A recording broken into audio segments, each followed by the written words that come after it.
Hey everyone, it's Anthony Cosenza with CincyJungle.com and the Orange and Black Insider Bengals podcast. Long time no talk, right? I took the air late yesterday after the Bengals lost to the Steelers, and here we are again, a short time later with some news. I felt like we had to come on the air and talk about what is going on with the Cincinnati Bengals. And in short, it's a mess, everybody. It is a mess. It is a mess. Regardless, in case you have not heard, Zach Taylor addressed the media on Monday afternoon and decided to, hey, Lawrence, how are you? Decided to, let me start that over again. Zach Taylor took the air and had his press conference, wanted to talk to the media, and in that exchange with the media, he made the announcement that Ryan Finley was going to be benched and Andy Dalton was going to be the starter for the remainder of the season. It sounds as if this is a definitive decision for the rest of the year, that Andy Dalton will be starting the rest of the games for the Cincinnati Bengals. There are so many things to dissect, to digest with this whole decision. And I'll try and talk about some of those today, but I think we're also going to be talking about more of them later this week on our weekly Orange and Black Insider show. Thanks everyone for tuning in today. I know Monday afternoons may not be the easiest time to tune in for some Bengals news, especially when the team is 0-11, but I appreciate your interest. I appreciate your engagement. Again, I'm Anthony Cosenza with CincyJungle.com, and you can get this Orange and Black Insider podcast along with others on a number of different platforms. Get the show how you can: iTunes, Stitcher, Spotify, Google Play, iHeartRadio, YouTube, CincyJungle.com, and then there's other shows on the podcast platform. So check that out. But regardless, here we are again with kind of the organization chasing its own tail, right? And that's I guess this is Garrett Ray on the Facebook channel kind of hit it on the head here as to where we're at with this thing. Why not Jake Dolegala? Why not Jake Dolegala? If you truly are in evaluation mode, which Zach Taylor has said as much in recent weeks, and that was the impetus to go with Ryan Finley 3 weeks ago. Why do you, at that point, why do you not go to Jake Dolegala to see what, if anything, he has as an NFL starter as opposed to Ryan Finley? Now, I think we know that it's a safe assumption to make that Dolegala would probably even struggle more so than Finley. He was an undrafted player for a reason. He went to a small school. He's got the rocket arm. He's got the strongest arm probably of the three quarterbacks that the Bengals have on the roster. And by probably, I'm fairly certain in making that statement. But I don't know how much more successful he would be. It couldn't get much worse than it's looked under Ryan Finley, but it really couldn't. I don't see him faring much better. He's inexperienced. He's a rookie as well. He's going to be playing behind that same terrible offensive line. I don't know that Jake Dolegala would have fared better, but I think it would have been a move that you think about if you truly are in evaluation mode. Okay. So that kind of begs the question of, what goes into this decision to go back to Andy Dalton? Why are you doing this? Why not go the youth movement, quote unquote, with Dolegala, give him a game or two, season's lost as it is, see if he's got anything, and if he looks totally lost, then hey, maybe that's when you go back to Dalton and just say, hey, we're 0-14. We got to try and win a game and feel good about ourselves going into 2020. And that's where you go. I don't really understand the the mindset there. But my only reason to believe that why Zach Taylor went back to Andy Dalton as the starter is simply because he's feeling pressure to win a football game.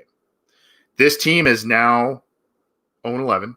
It's the worst start by a Bengals team in its franchise's history.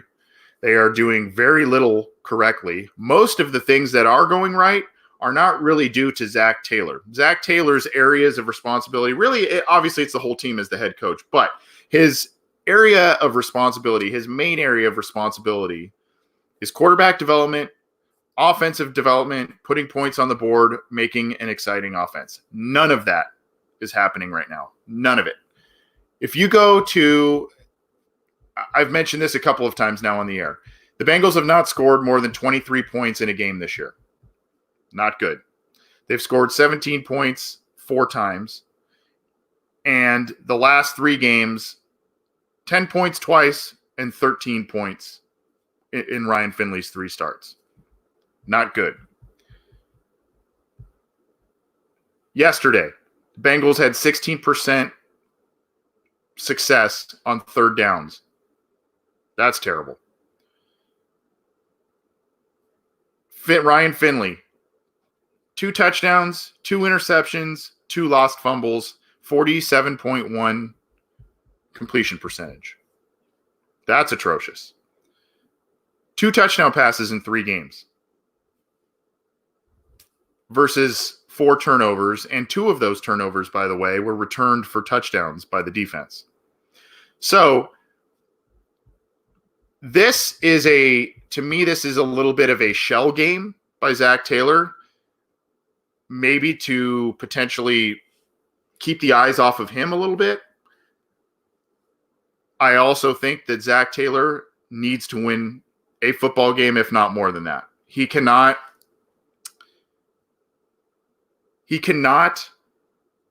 go through this season. I mean, I know a lot of Bengals fans are, hey, tank it, go 0-16 all the way, get the top pick, blah, blah, blah. That, and I think Paul Danner of The Athletic wrote this in a recent piece of his as well.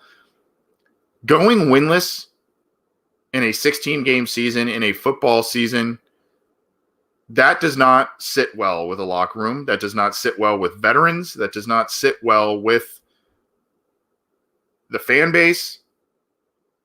That's not something that breeds optimism. That's not something that breeds positivity. That's not something that breeds belief in the long term.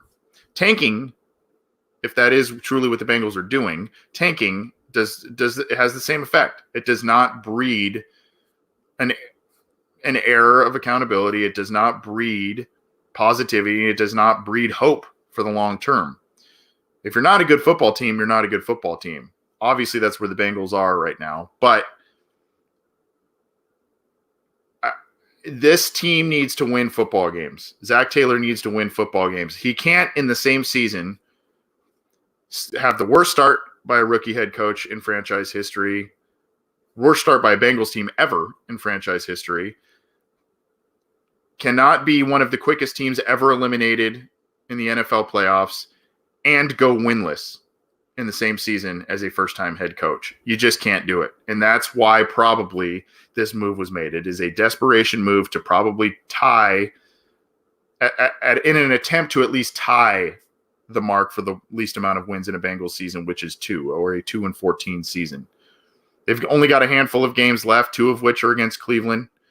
And I think you know that Mike Brown, the owner of the Cincinnati Bengals, if he's in a season that is going down the tubes, he is not going to accept losing twice to the Cleveland Browns while going winless in a season.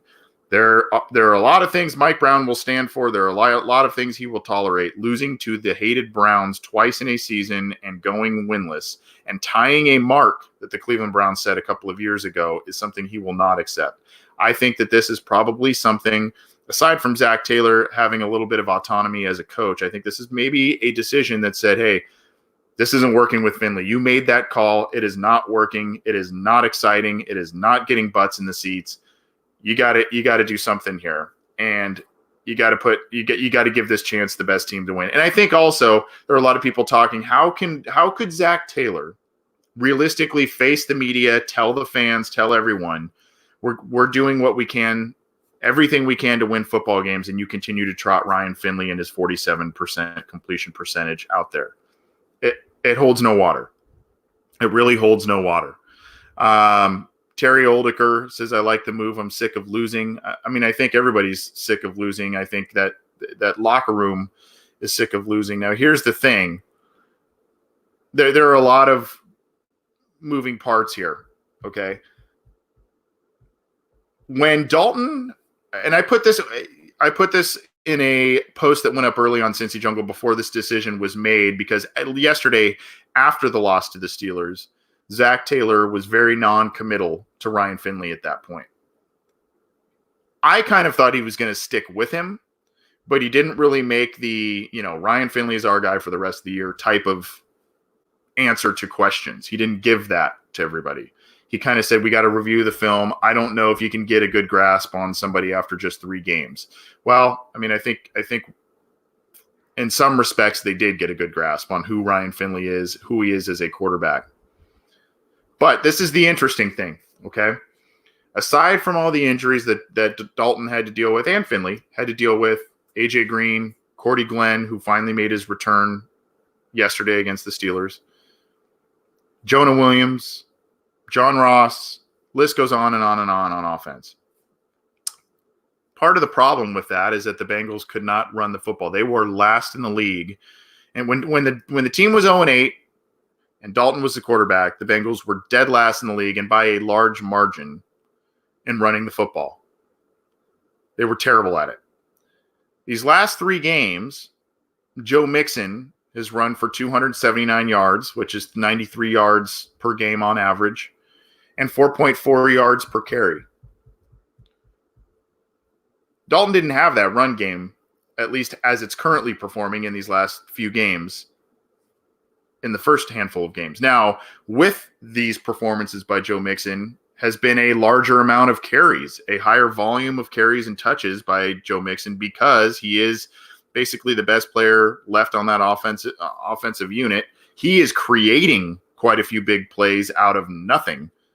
He's getting hit in the backfield. He has to break a tackle or two to make some of these big plays. But the fact remains, he is I think they're calling more effective plays and those conducive to what the offensive line can do and what Joe Mixon can do as a running back. But aside from that, I'm not totally sure why that wasn't really looked at in terms of tweaking when Dalton was in the lineup, because obviously if Dalton had this run game to lean on, if there was any sense of balance, there probably would have been some wins in there, especially when you're looking at a close loss to the Bills, a close loss to the Cardinals. And by the way, that was one of Mixon's better games running the football against the Cardinals. When you're looking at, some of the, you may be looking at a team with, 2 wins, 3 wins right now instead of 0. That may not be music to a lot of fans' ears, because they want that number 1 pick and they want to get that quarterback. Or for some of you, I'm already seeing Chase Young, Joe Burrow, obviously.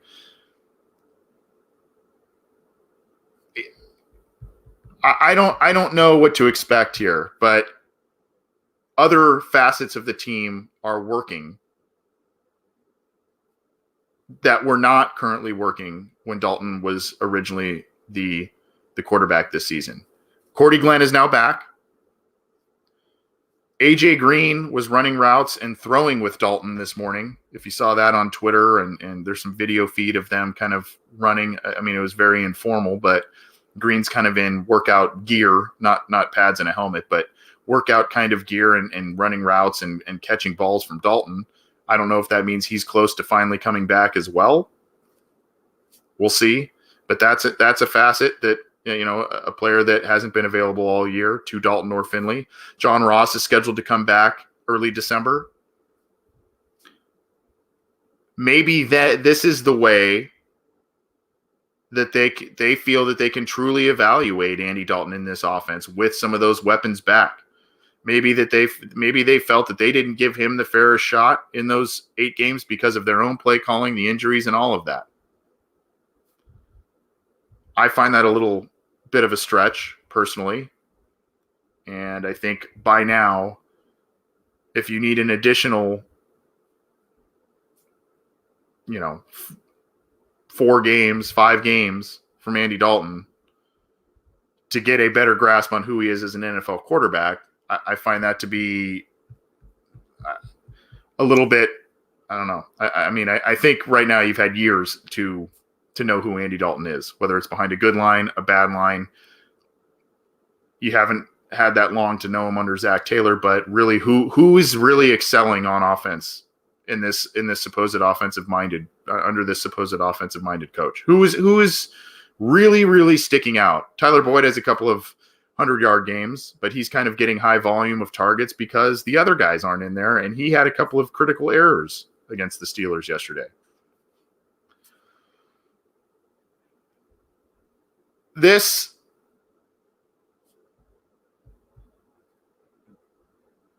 Dutcham Stevens says, sounds like you're making excuses for Andy. I'm not making excuses for Andy. I don't know how far behind you are on where we're talking here, but I'm giving you some stats, and I'm giving you what's there. There was a running game these past 3 weeks for Ryan Finley that was not there for Andy Dalton. There are guys potentially coming back in this final stretch of games for Andy Dalton that he didn't have at the beginning of the year. Maybe that's why they made this move. It could not be that much worse. Here's the thing with Andy Dalton when he was here and starting for the Bengals under Zach Taylor, he was top 5 in passing yards, but he had as many interceptions as he did touchdowns. There were missed throws out there that were kind of egregious missed throws by Andy Dalton. There was one yesterday by Ryan Finley down the sideline to Alex Erickson. What I don't want is I don't think anybody should be sold on the fact that this is going to, be the cure all. And this is now because they made this move midway, past midway of the season back to Dalton, that this is a cure all and this is going to be the direction that they're going to go as a franchise. I still firmly believe that the Bengals will take a quarterback very early in next year's draft. I don't think this has any bearing on that other than Zach Taylor kind of trying to save his own skin a little bit. I don't know if he's feeling internal pressure that if you're not winning games, if you go winless this year, you are not going to be here next year. I don't know if that's the message that he's been given. It very well could be. I am fairly certain in saying this, that Mike Brown is not pleased with the attendance that has been shown really since the middle end of last year into this year. And that could be, Taylor could be feeling some internal pressure to say, look, man, you got to win games and you got to put a product on the field that people want to watch. And you simply are not doing that. I'm Anthony Cosenza. This is we're talking a little bit of Andy Dalton news and Bengals news on this Monday. We usually do this, especially when some important news has come down the wire. I'm with CincyJungle.com and the Orange and Black Insider Bengals podcast I mentioned earlier. You can get that podcast that John Sheeran, a Cincy Jungle contributor, and I do a couple times a week based on post-game reactions, a weekly show and stuff like this. We do it a few times a week. You can get that on basically wherever you get your podcasts. So download the show how you can. Thank you for we've got a lot of live people tuning into this video. So appreciate you tuning in on a Monday afternoon. Happy early Thanksgiving. Maybe some of you aren't working. I'm jealous if that's you. I wish that was my case, but here's the thing, and I don't want to talk about this too long because I want to talk about this on the weekly show with John when we've got the opportunity to, but an interesting hypothetical that I don't think is a likely hypothetical, but what if Andy Dalton comes back into the lineup for these final 5 games What if he goes 4-1, 5-0, and it's because Cordy Glenn's back. It's because John Ross and AJ Green come back. Maybe even Jonah Williams. He's not on IR. He's on PUP. So who knows what's happening there? There's Jeff Hobson at Bengals.com, kind of mentions his name here and there as a potential guy that could be available come December. What if those guys come back? Andy Dalton lights it up. Kind of looks like the quarterback that we had hoped to see in the Zach Taylor offense. And the Bengals win games. They beat Cleveland twice. They win some games. Entirely possible, by the way, because they've got the Jets coming up. They've got the Dolphins coming up. 2 games against the Browns. There is a winnable stretch of games. And it sounds like Taylor's committed to Andy Dalton starting the rest of the year, for better or for worse. What then goes into the decision? Is this, say Andy Dalton has a high degree of success in these final few games because of other factors the team had planned on relying upon at the onset of the year. And it costs them a few draft spots. And they don't have that number 1 spot anymore because they beat Cleveland once or twice. They beat Miami.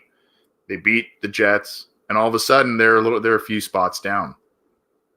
And you don't have Joe Burrow at your disposal unless you want to trade a heavy arsenal of picks. And we all know the Bengals don't like to do that. What happens then?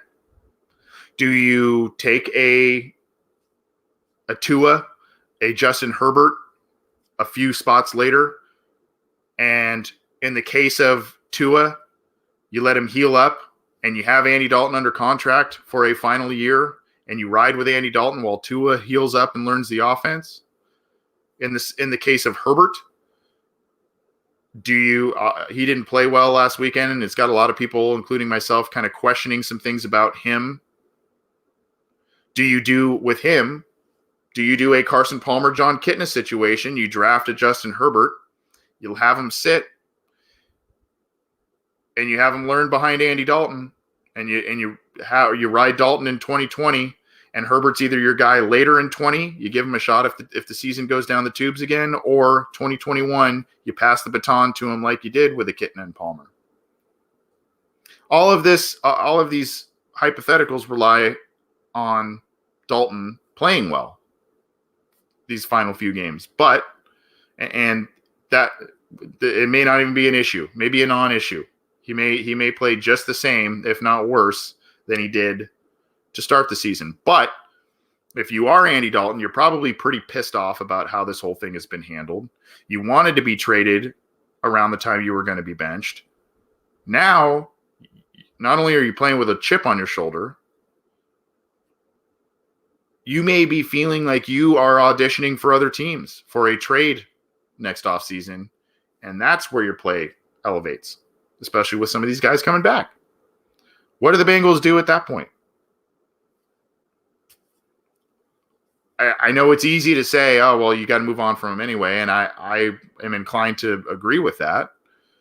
But if it costs you picks and draft slotting, if he does show the promise that you had hoped to see out of him with these pieces in the Zach Taylor offense, if they show that promise, it really isn't from a coaching perspective to just say, okay, bye.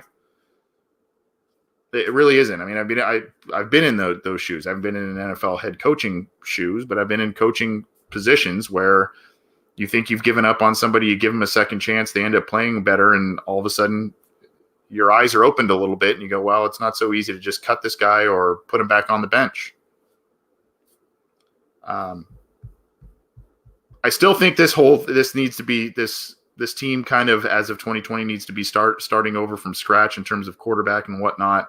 I don't know where Andy Dalton's head. If Andy Dalton ends up sticking around in 2020 based on the scenarios that I laid out, where he won a few games at the end of the year, the Bengals cost themselves some draft positioning, and instead of getting Joe Burrow, they get they end up going the Tua Herbert route, letting them develop for a half year to a year before taking over. I don't even know what Dalton's headspace would be at that point. I don't know. I don't know where he would be at there. I think this is. I think Tom Voland here says in the live Facebook, replace the play caller. Well, the play caller is Zach Taylor. So if you want to replace him from that role only, you're going to need to give that role off to Brian Callahan, or you're going to need to get rid of Brian Callahan and hire somebody else. Maybe it's Van Pelt. I don't know the true answer to that, but I will say this. I do think, and Cutter Thomas here kind of mentioned this on Facebook.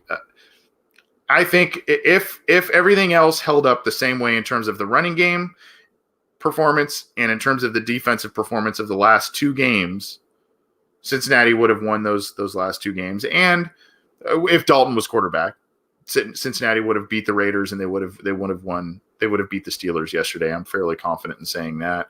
And I think if maybe some of those things were working a little bit better when Dalton started, the Bengals may have, like I said, 3 wins, 4 wins total at this point. I don't know what that does for you. I guess it makes you feel a little bit better about Zach Taylor and his staff going forward. It does obviously put the Bengals in a worse position for draft slotting. So a lot here. We're going to talk more about it this Wednesday. But as of now, in Week 13, Ryan Finley is benched. And Andy Dalton is now the starting quarterback. So he's got 5 games to kind of show what he's got left. And Zach Taylor has got 5 games to try and get some wins and put himself in the good graces of fans and ownership and prove that he can be a guy that can lead a team. But for now, this looks like a mess. From the outside looking in, it looks like a mess. It looks like disorganization. It looks like indecisiveness. And that does not point to a lot of promise going forward, both for Zach Taylor and the Cincinnati Bengals. Again, I'm Anthony Cosenza. As I mentioned, you can get this program on a number of different audio platforms: iTunes, Stitcher, Spotify, Google Play, iHeartRadio, Megaphone. You can get the videos on YouTube and Cincy Jungle. We do record these when we record an episode, at least for the Orange and Black Insider. We usually do it live via Cincy Jungle's Facebook page and our own YouTube page. So we appreciate you tuning in live and or downloading the show after the fact, however you may watch it. We're going to get out of here, guys, and try and kind of process this whole bit of information. Join us this Wednesday night as our podcast is on the air again. We'll talk more about this from different angles and try and go from there. If we don't see you, if you don't join the live recording, have a good and safe Thanksgiving. We'll definitely talk to you after that, but have a great Thanksgiving if we don't talk to you before then. And keep it to cincyjungle.com for all the news, opinions, analysis, videos, all that good stuff. Thanks, everybody, for tuning in. We'll see you next time.